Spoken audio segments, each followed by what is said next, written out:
Praise the lord. మన ప్రభు అనే దేవుని వాక్యమును చదువుకొని ప్రభు మహిమను పొందుకుందాము. దయచేసి పరిశుద్ధ గ్రంథం తీసి నాతో పాటు వాక్యము శ్రద్ధగా చదివి అర్థం చేసుకుందాము. 1 కొరింథీయులకు రాసిన పత్రిక 16-13 వచనము. మెలకువగా ఉండుడి, విశ్వాసమందు నిలకడగా ఉండుడి, పౌరుషము గల వారై ఉండుడి, బలవంతులై ఉండుడి. ప్రభు అనే దేవుడు మనతో చెప్పేది ఏంటి అంటే మెలకువగా ఉండుడి అని చెప్తున్నాడు. అంటే ఏంటి, మనము ఏదైతే స్థితిలో ఉంటామో, మనం ఏ పని అయితే చేస్తున్నాం, మనం ఎక్కడైతే ఉంటున్నాం అక్కడ మనము కరెక్ట్గా పాజిటివ్ వేలో కరెక్ట్గా మంచి విధానంలోనే వెళ్తున్నామా, మనం ఎంత మంచి విధానంలో వెళ్తున్నా కానీ ఎవరైనా సరే దాన్ని చెడగొట్టడానికి ఎక్కడైనా నెగిటివ్ అవుతుందా అనేది ఖచ్చితంగా మనం అబ్జర్వ్ చేసుకోవాలి. మనం చూస్తూ ఉండాలి. మన ఇంట్లో అయినా సరే, బయట అయినా సరే, మన పని దగ్గర ఖచ్చితంగా మనం ఎంత చేస్తున్నా కానీ, మనం ఎలా ఉంటున్నా కానీ, మన నడకలో కానీ, మన పనిలో కానీ ఏదైనా నెగిటివ్ అవుతుందేమో, అది ఎక్కడ అవుతుందనే విషయం మనం చాలా జాగ్రత్తగా చూసుకోవాలి. అప్పుడు ఏమవుతుందంటే మనము ఎవరితోనూ మాట పడాల్సిన అవసరం ఉండదు. విశ్వాస విషయంలో చాలా నిలకడగా ఉండాలి, నమ్మకంగా ఉండాలి. మనం చేసే పని మీద ఖచ్చితంగా నమ్మకం కలిగి ఉండాలి.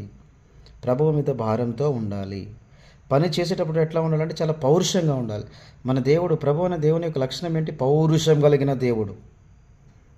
ఆషమాషవరంగా అంటే చాలా పౌరుషం కలిగిన దేవుడు. ఫరో దగ్గరికి వెళ్ళి ఇజ్రాయెల్ ప్రజలను పంపించామంటే, నేను పంపించానంటే అసలు యెహోవా ఎవరో నాకు తెలియదు అన్నాడు. ఏం చేసిండు ఆయన్ని? మొత్తం ఐగుప్తు దేశం మొత్తాన్ని కూడా సర్వనాశనం చేసి అందరినీ ఎర్ర సముద్రంలో ముంచడం జరిగింది. ఆయనకి ఎంత పౌరుషం ఉంటుందన్నమాట.